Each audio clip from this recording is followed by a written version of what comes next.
મોઈટની થઈ ગઈ સર્વિસ ને વાડીમાં તો એલા કોક માલ સાડી ગયું.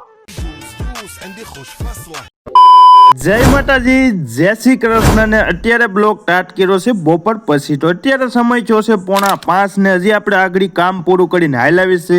મશીન આ મૂકી દીધો ને ઘરે દેખાડો તો ઘરે અત્યારે કોઈ છે નહીં, કેમ કે બધા ગયા છે કામે. પછી આવી ગયો દાદાની ઘરે અને જોયું કે તો અહીં તો મોહિતે રાગડો ટાઈમ હતો, કેમ કે થોડીક મમ્મીએ સર્વિસ કરી છે ને ફોન થઈ ગયો છે બંધ. અત્યારના છોકરા પાસે ફોન બંધ થાય એટલે ડાયરેક્ટ રોવાનું થઈ જાય ચાલુ.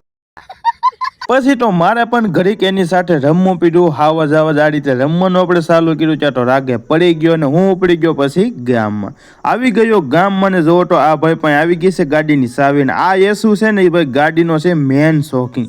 જો એની સમય ચાવી નખાઈ જાય ને પાછી લઈ લીધી મેં ચાવી. તો જો આ પાછી જોટી લીધી ચાવી. થોડોક સમય આપણે ગામમાં બેઠા અને પછી આવી ગયો કરિયાણાની દુકાને. અને બાપુની ત્યાંથી આપણે થોડુંક કરિયાણું લેવાનું છે, ચાલો થોડુંક લઈ લો. આવી ગયો ઘરે અને ખુરશી લઈને બેઠો અને કરિયાણાની સાથે આપણે થોડીક સિંગ લાવ્યા છે એક પેકેટ ને જોયું તો ગુજરાતી પાન પણ લાવ્યા છે, કેમ કે આપણે તો માવો નથી કાઢતા. આ ગીત અત્યારે બહુ ટ્રેન્ડિંગમાં હાલે.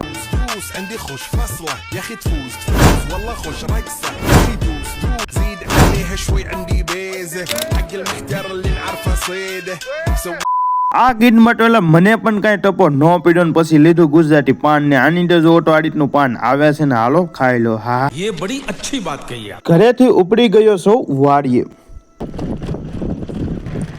પોગી ગયો વાડીએ ને 3-4 દિવસ આપણે વાડી આટો મળવા નથી આવ્યા, કેમ કે વાડીમાં મૂકેલા હતા માલ. 3 થી 4 દિવસમાં જો તો સાફ કરી ગયા છે માલ અને હવે મળવાની થશે રાપ. અને રસ્તામાંથી આપણે મમ્મીને પણ ઘરે લેતું જવાનું.